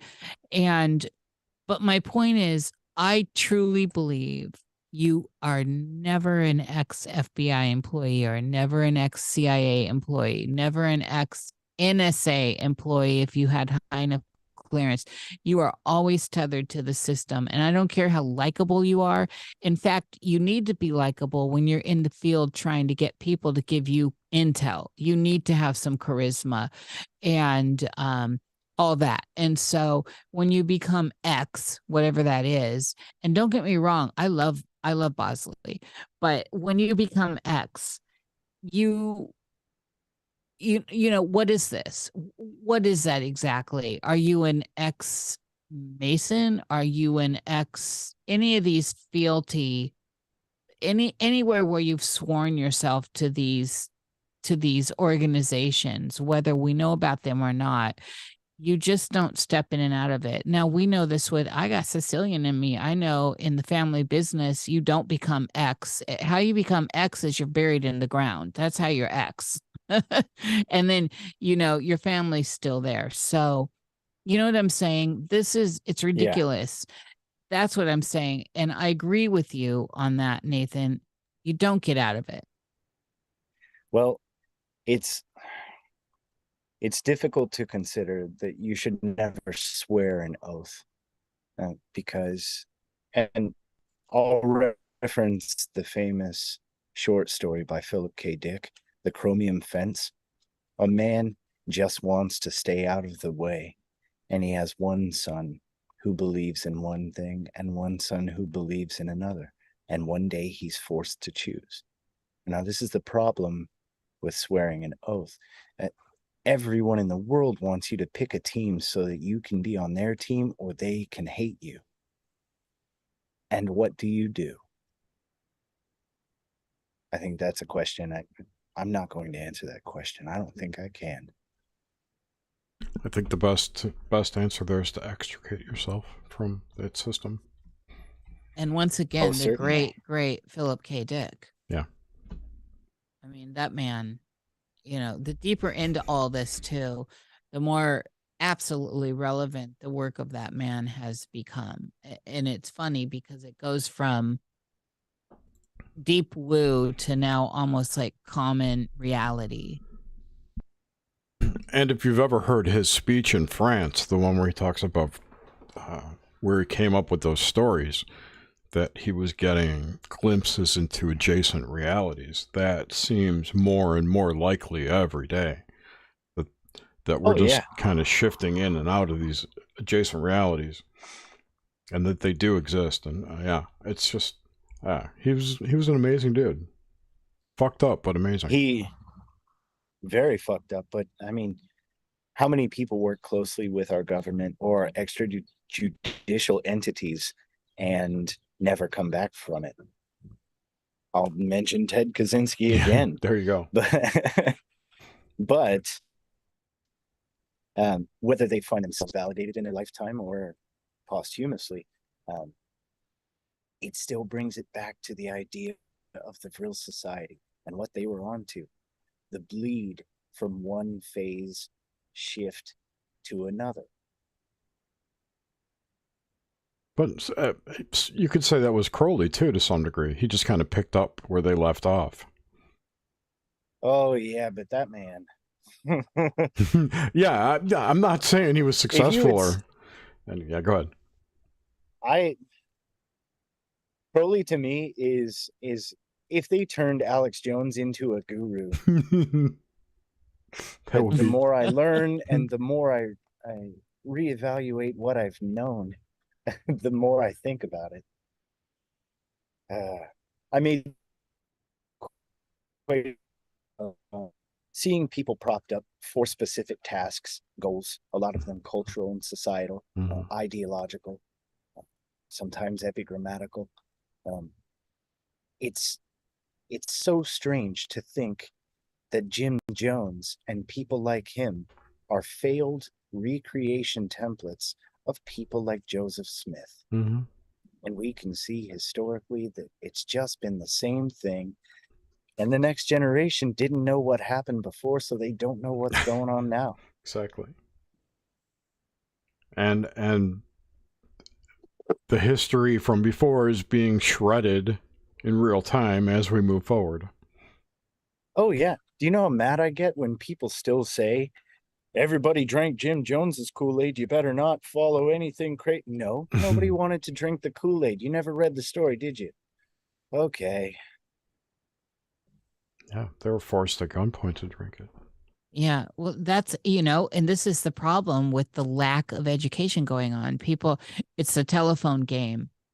And more than ever, it's the telephone game when you're looking at, again, getting back to this, the actual level of competency as far as cognitive abilities to function in this world. I don't know how so many people that are so ignorant these days are actually making it day to day.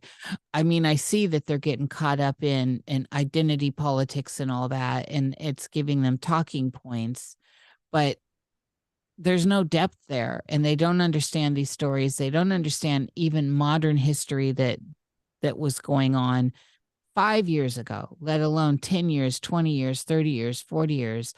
And it's sad. And then the reading rate, even with Audible, listening, the comprehension level is still low. So if you're speaking in too high of a form of language, I mean, what's a big word these days? Like prescient's a big word, right? That it's like a big word for people. Like they really, I see people stumbling on words that are just basic English that we got as basic English. And this is not looking good when we're looking at a generation of this. And I'm speaking definitely from the American perspective here, because I believe that the American people, the new generation, And I don't know what this means ultimately. I don't know if this means all the foreigners that are here now, the new generation of people that are coming up and around here are so ignorant and so tied down with their views that this looks frightening. And in the world, our stats of being exceptional, we got to be at like, if there's 100 count, we're at 99 and moving to 100.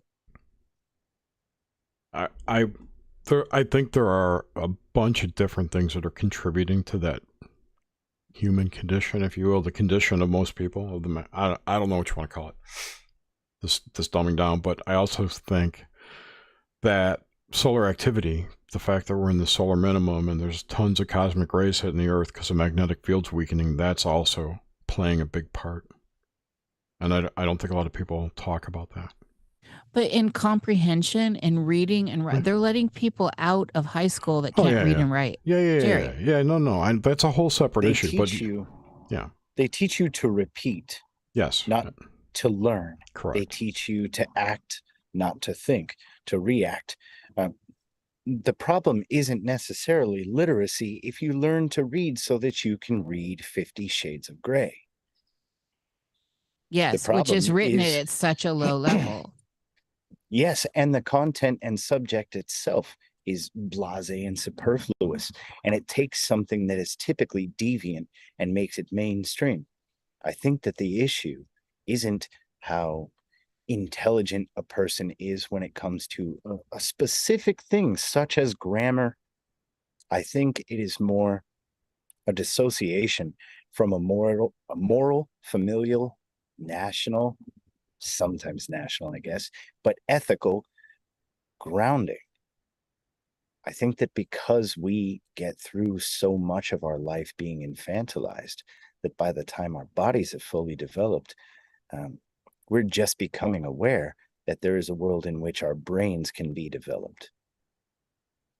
And there's still strong groups and strong communities of the religious who become historically inclined, of young philosophers, which is it's kind of insane that younger philosophy movements are either extremely rainbow hair left or are so equated with the white right because people became so interested in the watered down versions of philosophy that people like Jordan Peterson spout. I don't necessarily think it's I don't think that it's the acumen that is the issue. I think that it's the desire to do anything more than wear something or fuck something. Pardon my French. Yes. We've completely drained our generations of the need to be anything more than a status symbol. That's because Jerry, you're muted. No, I'm not. Can you hear me now? Mm-hmm. Yes. Oh, okay. That's because we're in, I fully pull up this theory of the fourth turning. We're in that weak men create hard times portion of time in this timeline. And we're seeing it in real time. It's crazy, but hard times are ahead. May you live in interesting times. I mean, We do. We should do it now. We should do it now while my body works and my brain works. Yeah. Because I would hate to do it at 70. I know. I feel bad for people that are up in that range that are here with us and on board. And of course, they came up in a world where education actually really meant something. And one could take pride in even penmanship, first of all. Cursive. They don't even teach that anymore. Stuff like this. Our parents had a whole different generation. And as much as people want to dump on them right now, and they are, it's the level of education, the standard of education was so much higher that it looks unattainable for modern generations. And I'm not saying that everyone out there, right, the whole generation is are absolutely idiots. There are pockets, and there are good people that are trying to teach their kids, and there are a lot of them. There are a lot, but I'm looking at the big numbers. I'm looking at the masses when I make this assessment. So it's not the it's not the exceptions. And so what do we do with that? That's the thing. And when the older generations that had a higher level of education are protesting right now, this young, and this is always at play a little bit in, at least in the modern world, the younger generation is calling them old and not knowing what they're doing. And ironically, what do we get as our president? A fool. We get a fool who can't walk properly. We get whether or not all that's real, but he can't speak. He's shaking hands with invisible people. He can't walk, etc. And I don't think he's even Joe Biden. I don't think he's anything. I think he's non-human situation going on there. But what we're being shown, and we have to look at the symbols, is that this is our elderly generation. This is what it looks like to be in the 80s, a bumbling fool, and the Nancy Pelosi of it, and the cabinet that will not yield to the next generation. At least they just skipped over Gen X, and we've got like people like AOC, God forbid. And so it's this strange dethroning of elders by putting forward crazy, absolute fools like we have showing us what elders in charge should look like. It's ridiculous when we do have incredible people at that age. And, just I'm not touting on Trump or anything, but if you just look at his whip smart, his quick nature, he's still there compared to, say, like the current president. You can see how different this is. Why are they perpetually beyond the theater of all this, perpetually casting Trump as the bad guy and Joe Biden as the good guy, the bumbling fool, the bumbling old elder? Let grandpa be, let him have his ice cream, and hopefully he won't fall off his bike. And so that's what the young people are seeing in the old generation. There's a huge movement in the younger generations. They're afraid of the old people. It's a Star Trek episode. This idea has been perpetuated through the media since the 60s. And this was a part of that whole agenda. And we're finally getting to the crux of this. How long does it take for a generation to forget itself? One generation. That's it. And yeah, we have movies like the latest Star Wars trilogy, where one of the most famous lines is, "Forget the past, kill it if you have to." And they make everyone's hero, Luke Skywalker, an inept, febrile old man. And they talk about the destruction of tradition to pave the way for the new. This is the unending revolution, the infinite overthrow of nothing, just to destabilize. But the only people who can tell you what it was like before are the people who were there before. And so when you stop listening to them, you're on your own, inexperienced. And it's so much harder to teach yourself something when you think that nobody knows. I work a job where I speak to quite a few people in their homes every day. And the longest and best conversations that I have are on random out there history topics with people in apartments or mansions. And each of them is over 70. And they have the craziest things to say, and some of the most level-headed outlooks I've ever heard from anyone. And I think we should listen to them more. I agree. It's insane. We've effectively cut off our youth from any assistance from anyone who may have any experience. And no matter what you may say about one president or the next, I love to get halfway into an argument with somebody based on American politics and then just ask them if they would agree that we should just have a president under the age of 70. Can we get that? Can I have one of those? I know. Thank you. Somebody whose body still works, somebody who's not on more pharmaceuticals than your great grandma. And the second thing I asked them is, have you ever voted for a Secretary of State? Did you know that Citibank picks most of the presidential cabinet? Have you ever voted for a general? Well, you know, it's funny, the pharmaceuticals. My grandmother is like 101 this year, I think. And she takes still nothing. She takes nothing, but she does have a beer a night and she still bowls, and she made like the Des Moines paper for bowling and all this. And so they're out there. There are people out there that are not on pharmaceuticals at a ripe age, but it's not the common. And this is how all this bullshit started with the lockdowns and all that, where we could see who is functioning at what, not the people that were made to, the people that were just easily joining up for it. You can see who wants to believe in the system and who is not going to, including elderly, because I believe my grandmother also did not do that and laughed it off because she's lived through so much stuff and she's so hard-assed, but she's... Yeah. My grandmother walked and talked until the day she died, had no issues. Another bit of hidden history lately has become hidden and stolen and lost methods of the ancients for food, for medicine, especially for natural cures, that most of our world, when you tell a normal person, you could do this and it's more efficacious than a pill, they don't believe you. Well, where do you think they got the idea to make the pill? From this.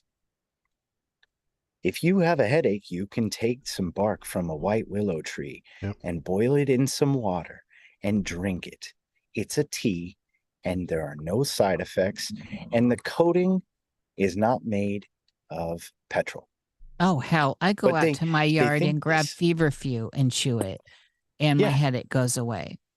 And the FDA and the CDC and the NIH say that these are not approved, that not enough study has been done. And so everybody thinks we trust our institutions, and other people think we're reclaiming ancient medicine. The medicine actually, we were doing it until about 70 years ago.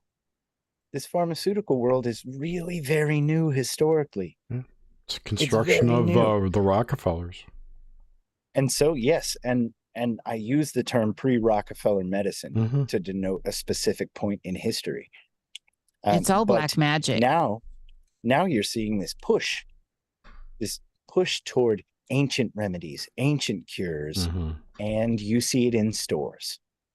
We're seeing biotin and collagen become huge on store shelves, and they're saying like ancient supplements, and they want you to take it. However, the pill form that they've just powderized biotin and collagen in isn't bioavailable when you eat it. So they're still selling you garbage, and you think you're being smart because you keep hearing from people how the old ways are better. The whole pharmaceutical market is black magic. These are black magicians. And as far as I know that's an opinion, but it's my opinion. Allopathy is absolutely 100% the darkest of satanic anything I have ever in my life seen or witnessed. You want Satanism? Look to allopathy. Yeah. And I am just hardcore on that. I've seen it time and again, and I'm someone who does use the old ways, and I have been led astray through allopathy. I've watched everyone go astray through allopathy, and I've seen the miracles of natural ways, and there's including natural births, real midwives out there, that because no one can come out and say I'm a midwife.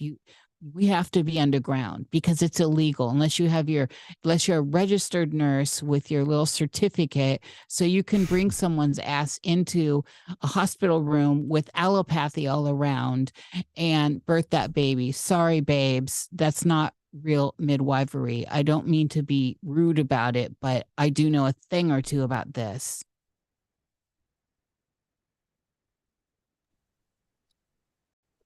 Oh, That's Jesus. just it. Already 2 everything hours. is being remarketed. Has it been 2 hours? Yes. I can't believe that. That's crazy. That was cool. Yeah. Well, and then I got all fiery there because everyone wants to point their hand at Satanism, bullshit Satanism, when the real Satanism is what most people are pulling up to. Like I'm saying, allopathy, the governmental systems that are taking away your free will. How satanic is that? That's completely satanic. If something is coming in and taking away your free will, and if you're a decent person that understands basically what's right or wrong, because now I'm questioning what that is for a lot of people. Like, I don't go walking around hitting people upside their head with a brick as they're walking. That's wrong. I grew up knowing that's wrong. If you can't discern if that's right or wrong, then you might be one of them. And so you want Satanism, that's where you look for Satanism. You don't look at the poorly dressed people in ill-fitting suits belonging to the COS. Don't get me started on that LARP game. And LaVey was a genius and he had something going on, but that's where the ball stops when he died. And so whether or not you pull up to that, he was playing a different game, just like L. Ron Hubbard and all that whole gang. So Satanism and the dark arts are what is the actual mainstream. It's what's popular and it's what's thrown out there. And people don't understand it because they want to look over here at, oh, look at this cheap goth kid or this rabble rouser over here. No. That person controlling you, that person controlling your free will, that person gaslighting you, that person poisoning you, there's your real Satanist. There's your real dark artist. And I don't mean that in a way of integration when I say dark artist. I mean that in a real way where they're subduing you. And that Satanism, that control, someone co-opting your co-creative faculty to make you engage in what they do. That is what it is. You don't know that you're practicing something if no one tells you.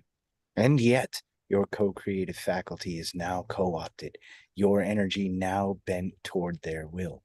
And now that is the real problem. You remember the father in The Giver, whose job it was to take twins and to inject and kill the smaller, less healthy twin. He didn't know what he was doing, and yet those children are dead. So we don't know, most of us don't know the things we participate in, the sacrament that we engage in, and yet its purpose is fulfilled. And yes, from another standpoint, that is a requirement because the beings that control this thing cannot create on their own. So they need the co-creation of real humans to get on board and give energy to that thought form, whatever it is, to create it in our reality. And that's prevalent across so many things, but specifically what you were talking about. Yeah. Cool. Well, and it's always been like that. It'll always be like that. It's a tug of war. Yep. I mean, that it is a tug of war. It it's may a seesaw. be never ending, but it doesn't mean we stop trying. Futility and nihilism are never to be engaged in. I think eventually people will catch on over time. Is that optimistic? I mean, because look around you. Yeah, but look at how many people are aware of what's going on in their reality today versus 10 years ago. I mean, it's not. Well, it's if not the happening last fast. 3 years, Jerry, if the last 3 years is any indication, if we can believe numbers, it's still a gigantically Small. vast chasm. Yeah, between the two. I I mean, agree. it's the minority for So sure. I'll just say this: it's always been the minority. However, the last 3 years showed us. It gave us a glimpse into what we're up against. How many people are in our tribe, if you will. I think that was the benefit of the last 3 years.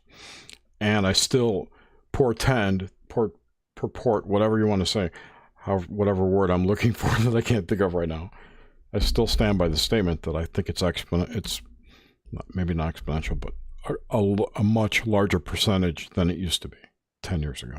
Oh, certainly.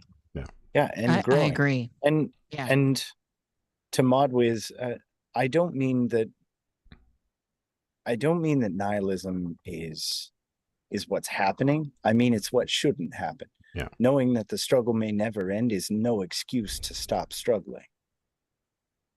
It builds character. Puts hair in your chest. Would you just tell Sisyphus to give up? You tell him to quit? What if you were downhill of that boulder? It's all Keep Zelda. pushing. Everything's Zelda. The quest.